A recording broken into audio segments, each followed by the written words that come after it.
This is how you kill a weak habit forever. You start by understanding one brutal truth. No habit is strong unless you keep feeding it.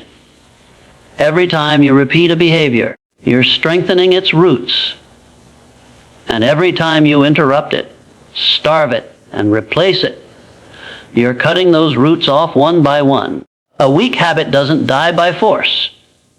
It dies by neglect. But most people don't know how to neglect it correctly. They try to stop cold turkey. They fight it with willpower. And then they end up losing the same battle every time because they're fighting the wrong enemy. The real enemy is not the habit itself. It's the environment that grows it, the thought that triggers it, and the emotion that excuses it. If you wake up and do the same routine, think the same thoughts, scroll the same feeds, hang around the same people, your brain will automatically replay the same habits. You can't kill a habit and still live inside its comfort zone. You must redesign the world around you so the habit can't survive. Start by identifying the moment it takes control. Every habit begins with a cue, a time, a place, a feeling, or a thought. Maybe it's boredom, maybe it's stress, maybe it's loneliness. But every time you act on it, you tell your brain, this is how we escape discomfort. So the next time the cue appears, don't run from it. Face it. Replace the reaction with something productive. When the urge hits, pause, breathe. Don't obey the feeling. Let the wave rise, and then let it pass. You'll realize the habit isn't powerful. It's just persistent. You kill a weak habit by building a stronger identity. You stop saying, I'm trying to quit this. You start saying, that's not who I am anymore. Because the truth is, a habit that doesn't match your identity will eventually die. You cannot live in conflict with your own self-image for long. So shift the way you see yourself, from the person who struggles to the person who decides. You are not at the mercy of habit. Habit is at the mercy of your decision. Now, here's where most people fail. They remove the bad habit, but never replace it with something better. Nature hates a vacuum. Your mind is the same. If you remove one behavior, you must install another in its place. If you stop wasting time, start investing it. If you stop consuming negativity, start feeding your mind with purpose. Don't leave an empty space. Fill it with action that aligns with your goals. That's how you make the change permanent. Discipline is the tool that kills weakness. Every day you delay gratification. Every time you win a small battle, you're building armor around your willpower. You're proving to yourself that you're not controlled by comfort. The more you practice discipline in small things, the easier it becomes to break big habits. You don't need motivation, you need momentum. Motivation fades, but momentum compounds. Another secret, never fight your habits when you're at your weakest. Change your state first. Move your body, shift your focus, change your surroundings. Energy dictates decision. If you feel low, you'll make low-level choices. But if you elevate your energy, you elevate your standards. That's why movement, breathing, and self-command matter more than willpower. You don't overcome a weak habit by thinking harder. You overcome it by becoming stronger in energy, focus, and purpose. And remember, your brain doesn't care about good or bad. It only cares about repetition. So, make consistency your weapon. Even one day of discipline plants a new seed. The moment you repeat it, that seed takes root. And with time, it grows into a tree so strong that the weak habit cannot breathe under its shade. You don't need perfection. You need persistence. Killing a weak habit forever is not about one grand act of resistance. It's about hundreds of small moments where you choose power over pattern, where you stop reacting and start deciding, where you stop saying, I'll try, and start saying, I am. Every time you win that moment, you're rewriting your mind, your habits, and ultimately, your destiny. Because no habit, no matter how stubborn, can survive in the presence of a mind that refuses to be enslaved. A weak habit dies not by force, but by starvation and replacement.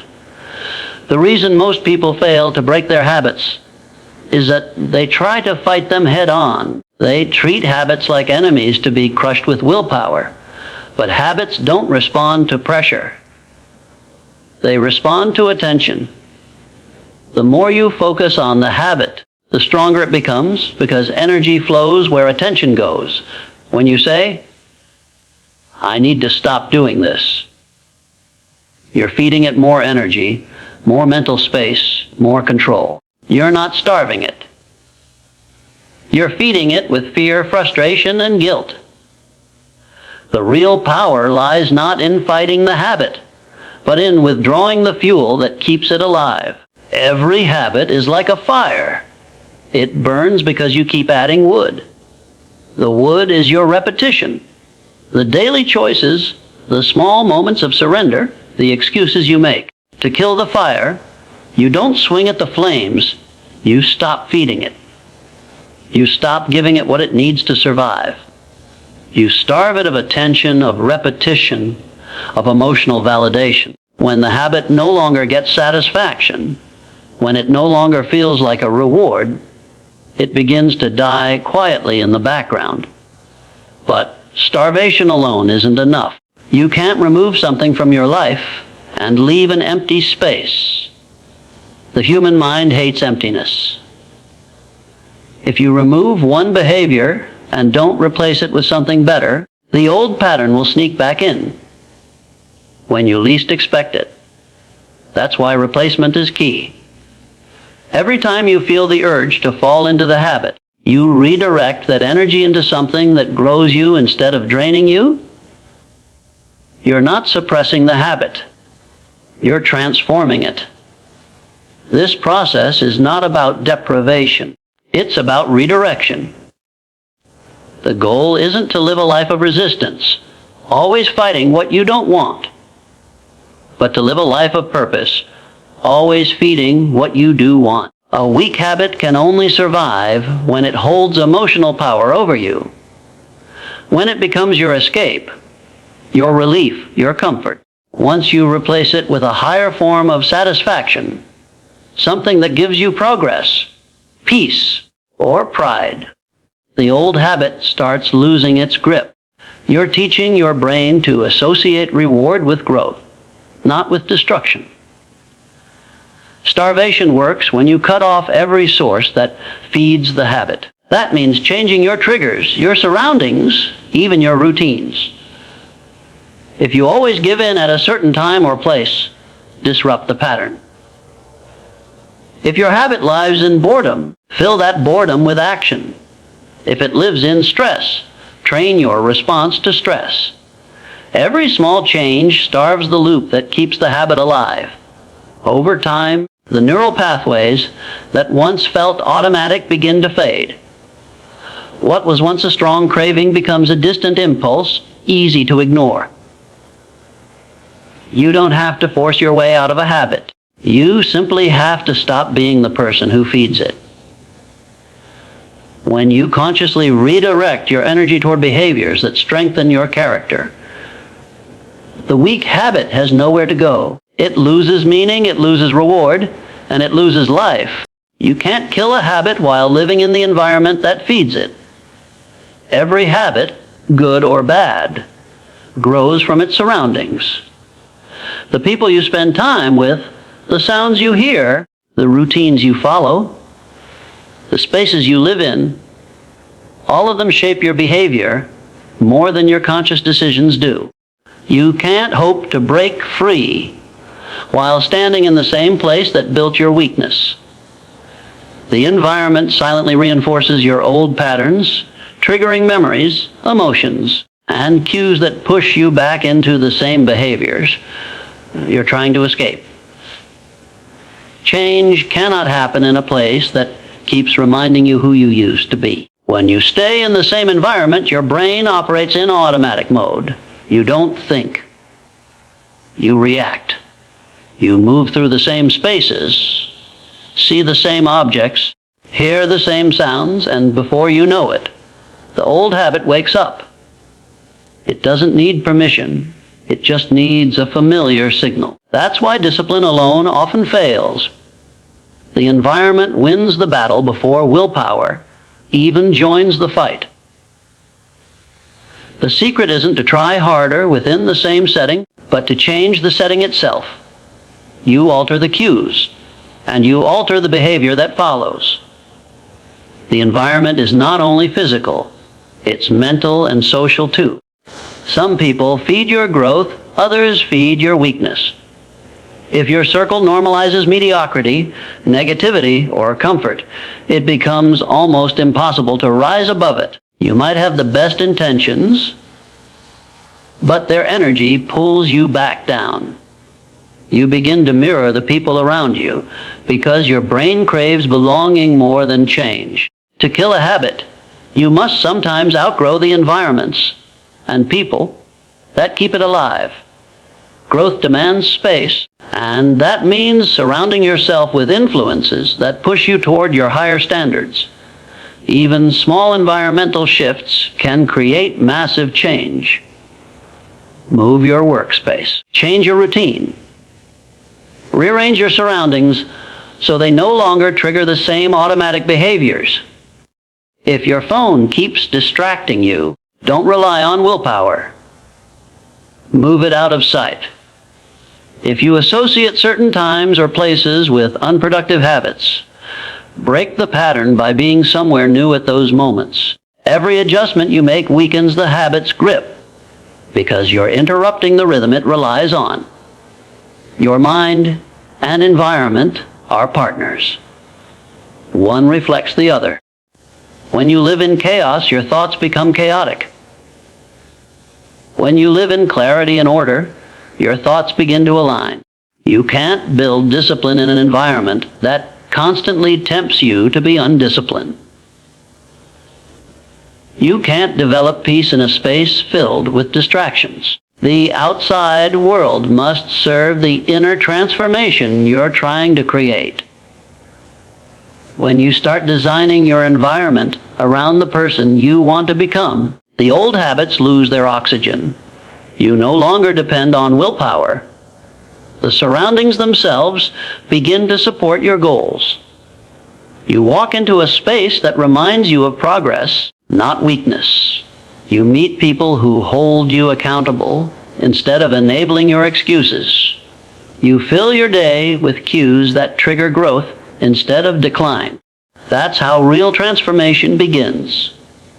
Not by fighting your old habits in the same place, but by creating a new space where they cannot survive. Every habit begins with a cue. Master the cue, and you master the habit. Habits are not random, they follow a pattern. There is always a trigger that sets the loop in motion. It could be a time of day, an emotion, a thought, a place, or even a person. The moment the cue appears, your brain immediately searches for the habitual response it has learned. If you don't recognize the cue, you remain at the mercy of your habits. Most people fail to change because they never look at the beginning. They only see the result. To break a habit, you must study the starting point. Identify the exact trigger, the moment the habit takes control, and you have found the lever to shift the entire behavior.